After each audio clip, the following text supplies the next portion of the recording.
नमस्कार दोस्तों। क्या आप लोगों ने भी बचपन में अपने बुजुर्गों से ये बात सुने हैं कि रात बेरात किसी नदी, तालाब या कुएं के आसपास मत जाना, वहां पर भूत प्रेतों का वास होने लगता है।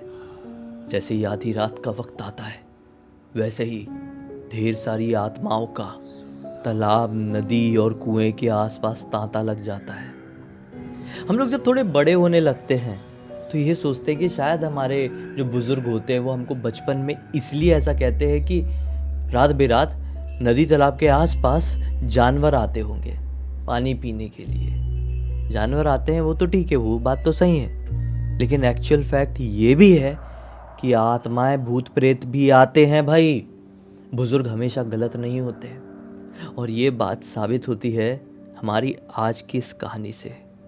आज की जो ये कहानी है, ये वेस्ट बंगाल के एक छोटे से गांव की कहानी है। इस गांव में एक नदी थी। उसे सब लोग काली नदी नाम से जानते थे, क्योंकि उस नदी का पानी थोड़ा सा काला था। ठीक है, उस नदी का जो इतिहास था वो इतना अच्छा भी नहीं था। कहते थे कि एक ज़माने में, मतलब लगभग 100 साल पहले, रात में 12 बजे के बाद उस नदी के आसपास ढेर सारे तांत्रिक इकट्ठे होते और काली शक्तियों को जागृत करने की कोशिश करते। एक बार गांव के कुछ दबंग लोगों ने कुछ ऐसे तांत्रिकों को पकड़ लिए और पकड़ के बहुत पीटे और इतना पीटे कि सबकी जान चली गई। फिर सभी के सभी की लाशों को नदी में फेंक दिया गया।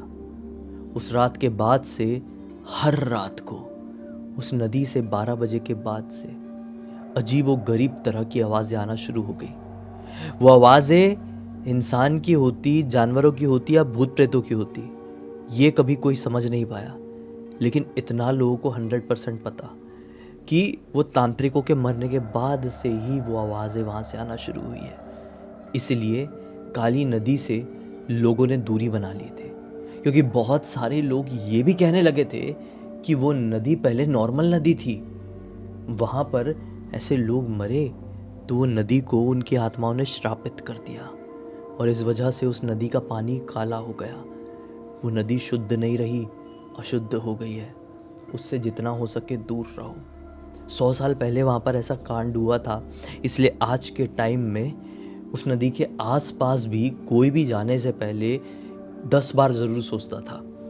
दिन में तो भले ही कोई चले भी जाएगा, लेकिन सूर्यास्त होने के बाद तो कोई भी जाने का रिस्क नहीं उठाना चाहता था। इस गांव में एक बार घूमने के लिए शहर से राहुल नाम का लड़का आया। कोलकाता में वो अपने एक रूममेट के साथ पढ़ाई करता था, कॉलेज जाता था। उसका रूममेट जो था देव, वो इस गांव का रहने वाला था। तो देव ने ऐसी बात बात में अपने गांव का वो किस्सा, वो काली नदी का किस्सा राहुल को बताया। तो राहुल को बड़ा इंटरेस्ट आया। राहुल ने बोला, यार मुझे ऐसी भूत प्रेतों की चीज़ों को एक्सपीरियंस करने में बड़ा मज़ा आता है। मैं बचपन से सारे भूतिया सीरियल्स देख देख के बड़ा हुआ हूँ। मतलब जी हॉरर शो, अनहोनी, आहट, कोई है, सब मैंने देखा हूँ। और जितना मुझे पता है कि बहुत सारी घटनाएं जो टीवी में दिखाती है वो सत्य घटनाओं से प्रेरित रहती है, और मुझे भी ऐसी कोई सत्य घटना को एक्सपीरियंस करना है कि मेरे ऊपर भी कोई सीरियल का एपिसोड बन जाए। यार तू मुझे अपने गांव अपने साथ लेकर चलना इस बार। वो बोलता है कि ठीक है, इस बार होली आ रही है ना, होली में मैं अपने घर जाने ही वाला हूँ, तू भी चल। लेकिन किसी को बताना मत कि तेरा गांव में आने का असली मकसद क्या है। जो कोई भी पूछेगा, चाहे मेरे घर वाले हों या तेरे घर वाले हों, सीधे सीधे साफ साफ बोल देना कि बस ऐसे घूमने जा रहा हूँ। राहुल हो गया खुश और आ गया होली की छुट्टी वाला वो दिन। इन लोगों ने सामान वामान पैक किए, ट्रेन पकड़े, उस गांव में पहुंच गए, देव के गांव में पहुंच गए। गांव में एंटर करते से ही उस काली नदी की तरफ राहुल की नज़र पड़ी। वो नदी में सचमुच में कुछ तो निगेटिव था कि उसे देखते से ही एक अजीब सी फीलिंग आती थी। नहीं तो अब नॉर्मल दुनिया में आप देखो ना, आपको कभी कोई ग्रीनरी दिख जाए, कोई बड़ा समुद्र, कोई बड़ी नदी दिख जाए, तो पता नहीं क्यों ये सब चीज़ों को देखकर अच्छा ही लगता है। रीज़न नहीं मालूम, है ना, अच्छा ही लगता है बस देख के। लेकिन काली नदी को देखकर अच्छा नहीं लगता था, अनकंफर्टेबल सा लगने लगता था। और सेम अनकंफर्टेबल वाली फीलिंग, सेम अनईजी वाली फीलिंग राहुल ने एक्सपीरियंस किया। और देव तो बिना उस नदी को देखे सीधे सीधे पड़ गए, क्योंकि इस गांव के लोगों को 100 साल पहले वाला वो इतिहास बहुत अच्छे से पता था कि उन तांत्रिकों की आत्मा अभी भी वहाँ पर भटक रही है। और वो तांत्रिक नॉर्मल तांत्रिक नहीं थे, वो काली शक्तियों को साधने वाले तांत्रिक थे। तांत्रिक भी दो प्रकार के होते हैं, कुछ ऐसे जो कि अच्छी शक्तियों को साधते हैं, अच्छी शक्तियों का उपयोग करते हैं, लेकिन कुछ तांत्रिक ऐसे होते हैं जो कि काली शक्तियों को पूजते हैं। वो वैसे तांत्रिक वहाँ पर ख़त्म हुए थे। इस वजह से सब लोग डर रहे थे। अब ये इस गांव में प्रवेश कर गया, 1 दिन काटा, 2 दिन काटा, होली का टाइम बढ़िया से निकल गया। अभी होली के और 3 दिन बाद तक इसको यहाँ पर रुकना था। होली के अगले दिन बैठ के लोग खाना खा रहे हैं और बात बात में राहुल थोड़ा मुंहफट था। देव के मम्मी पापा के सामने वाली बात बोल दिया। और देव के मम्मी पापा ऐसी बात करते करते उन लोगों ने भी, बड़ी हैरान होने वाली बात है, हामी ये भर दिए कि हाँ, हमको भी ऐसा लगता है कि 100 साल पहले की वो कहानी थोड़ी झूठी है, उसमें कुछ सच्चाई नहीं लगती है। सुनकर देव हैरान कि मम्मी पापा ऐसे कैसे बात कर रहे हैं यार, मम्मी पापा को भी उस नदी की कहानी के ऊपर ट्रस्ट नहीं है। और राहुल तो वैसे ही ये सारी चीज़ों में उंगली करने के लिए रेडी है। पक्का कुछ गड़बड़ होने वाली इन लोगों की बात से। देव ने सिर झुका लिया, क्योंकि देव को डर लगता था भाई। देव के करीबी दोस्तों ने वहाँ पे कुछ एक्सपीरियंस किए थे थोड़े साल पहले, जब देव यहाँ से निकला नहीं था, गांव से कलकत्ता नहीं गया था। एक्सपीरियंस किए थे, लेकिन इसकी बातों पर प्रॉपरली वे में इसे घर वालों ने ट्रस्ट नहीं किए थे। उस समय भी इसने सिर पकड़ के बैठ गया। बातों बातों में राहुल ने क्या बोल दिया कि अंकल आंटी, आपको भी ट्रस्ट नहीं, मुझे भी ट्रस्ट नहीं, खाली एक बार टेस्ट करते हैं। आप लोग कोई बाबा वगैरह को, किसी को ऐसे जानते हैं क्या जो कि वहाँ पर मेरे साथ चल ले? हम दोनों वहाँ पर जाएंगे, वो बाबा और मैं, और वहाँ पर चीज़ों को एक्सपीरियंस करने की कोशिश करेंगे। कुछ निकल गया तो एक अच्छा है, मेरा लाइफ टाइम एक्सपीरियंस मिल जाएगा, आपको पता चल जाएगा कि वहाँ पे सचमुच में कुछ है। और कुछ नहीं निकला तो पूरे गांव वालों का जो वहम है वो हम तोड़ पाएंगे। कैसा आइडिया अंकल आंटी? और देव के मम्मी पापा भी, सोचो, हाँ बोल दिए। बोले कि ठीक है बेटा, जा, अगर तू रेडी है और तुझे डर नहीं है, देव तो फालतू में डरता है, तुझे अगर डर नहीं है तो तू जा। हम बात करते हैं, हमारे पहचान में एक बाबा ज़रूर है जो कि काली माता के मंदिर के पुजारी है। इनके गांव के आउटर इलाके में घने जंगल में काली माता का लगभग 250 साल पुराना मंदिर था। उस मंदिर में देव के पापा और राहुल पहुंचते हैं खाना वाना खा के, और वहाँ पे पुजारी जी से बात करते हैं। पुजारी जी बोलते हैं कि अगर आप लोग सचमुच में ये जानना ही चाहते हैं और वहाँ की शक्तियों को ख़त्म करना ही चाहते हैं तो हम चलेंगे आपके साथ, और गांव के किसी भी सदस्य को ये बात अभी हम बताएंगे नहीं। हम खुद चाहते हैं कि आपके गांव में शांति हो जाए, काली नदी का प्रकोप ख़त्म हो जाए। हम काली माता का आशीर्वाद लेकर ज़रूर वहाँ पर जाएंगे। भैया उसी रात को वो जो बाबा हैं, पुजारी बाबा, इनके घर पर आते हैं। राहुल फुल रेडी था। गांव के एक भी सदस्य को एक भनक तक नहीं कि जो राहुल बाहर से आया हुआ है कोलकाता से, जिसको इस गांव के प्रॉपर इतिहास के बारे में कुछ पता भी नहीं है, वो क्या हरकत करने जा रहा है। बाबा जी के साथ ये लोग निकल पड़े।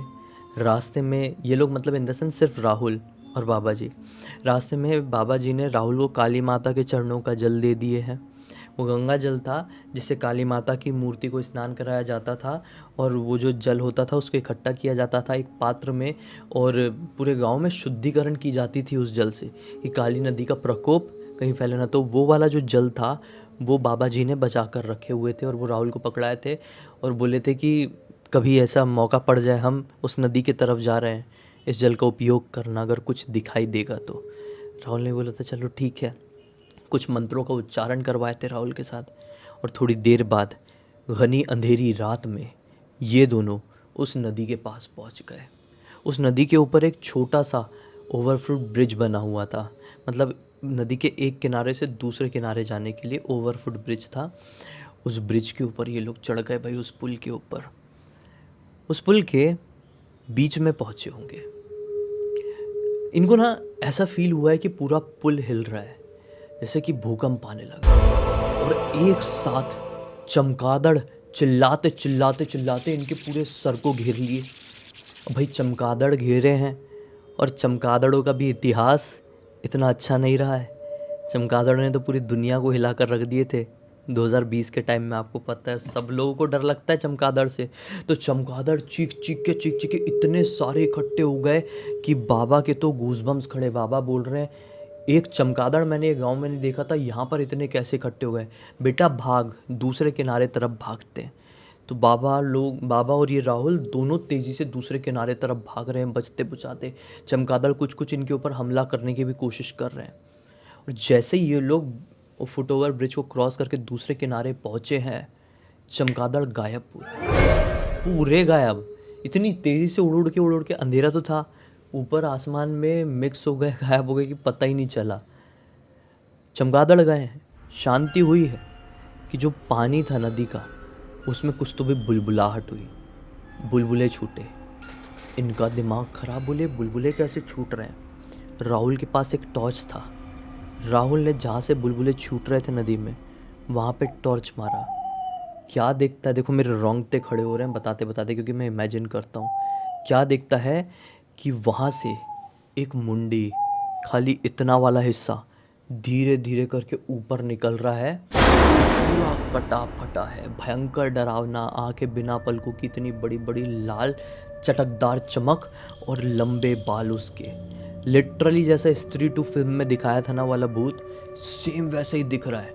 और उसने एक अजीब सी आवाज़ निकाला और इनकी तरफ उड़ के आने लगा।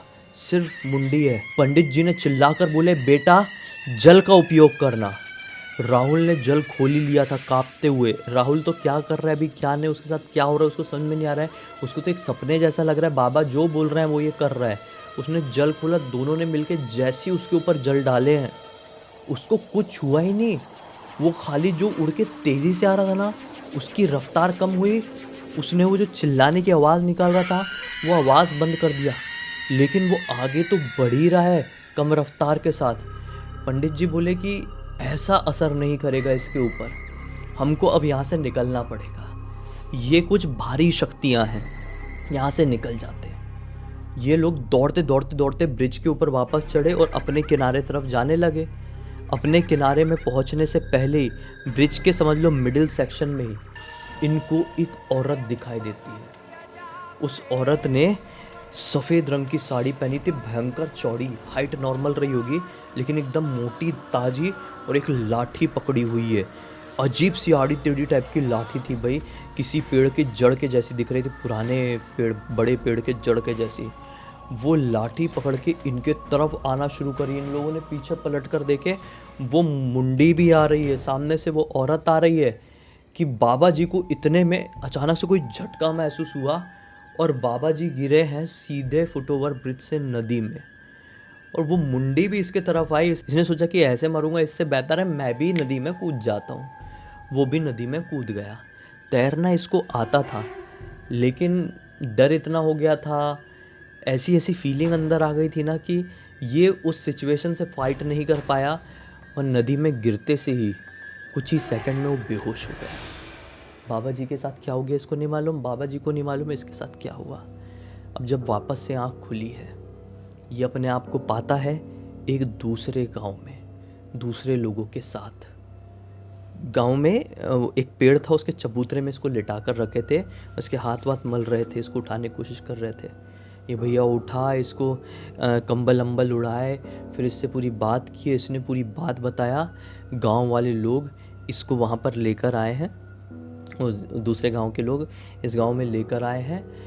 और फिर फाइनली पता चला कि जो पुजारी बाबा थे मंदिर के, वो बच नहीं पाए, नदी में डूबने की वजह से उनकी मृत्यु हो गई। और इसी प्रकार से काली नदी ने एक और अपना शिकार ढूंढ ली। अब चाहे कहो वो काली नदी का षड्यंत्र था कि राहुल को वहाँ तक लेकर आना और देव के मम्मी पापा के दिमाग में वो बात भर देना, या फिर ये सिर्फ एक कोइंसिडेंस था। इन काली नदी को का एक और चढ़ावा मिल गया। वो काली नदी आज भी उस गांव में एग्जिस्ट करती है और उस गांव वालों ने लिटरली उस नदी के आसपास बड़ी बाउंड्री वॉल लगवा दिए हैं, क्योंकि नदी को कैसे सुखाएंगे, और उस रास्ते को भी ब्लॉक करा दिए, वहाँ पे अब कोई नहीं जाता है। इस पूरी घटना की जानकारी मुझे किसी और ने नहीं बल्कि खुद राहुल ने इंस्टाग्राम पर लिख कर भेजा। एक एक घटना उसने बताया है। मैंने सोचा आप लोगों के सामने लेकर आना चाहिए, जिससे आपको समझ में आएगा कि ऐसी चीज़ों में इन्वॉल्व ना होए तो ही बेहतर है। बस इसी एक नोट के साथ इस कहानी का अंत करते हैं। अब तक इस वीडियो को देख लिए हैं तो लाइक ज़रूर कर देना, चैनल को सब्सक्राइब करके बेल आइकन दबा के ऑल के ऑप्शन में क्लिक करना, क्योंकि इसी तरह के हैरान कर देने वाले खौफनाक वीडियोस डेली आप लोग के सामने लेके आता रहता हूँ। इंस्टाग्राम की लिंक इस वीडियो के डिस्क्रिप्शन बॉक्स में मिल जाए, क्लिक करके डायरेक्टली वहाँ पर पहुँच जाना। और इसी तरह की कोई भी कहानी, टॉपिक या जानकारी आप लोग के पास भी है तो लिख भेजना। हो सकता है मेरा अगला वीडियो कल आपके हिसाब से ही बन रहा हो। तो चलिए कल फिर से मिलते हैं, तब तक के लिए बहुत बहुत धन्यवाद। आपका दिन शुभ हो।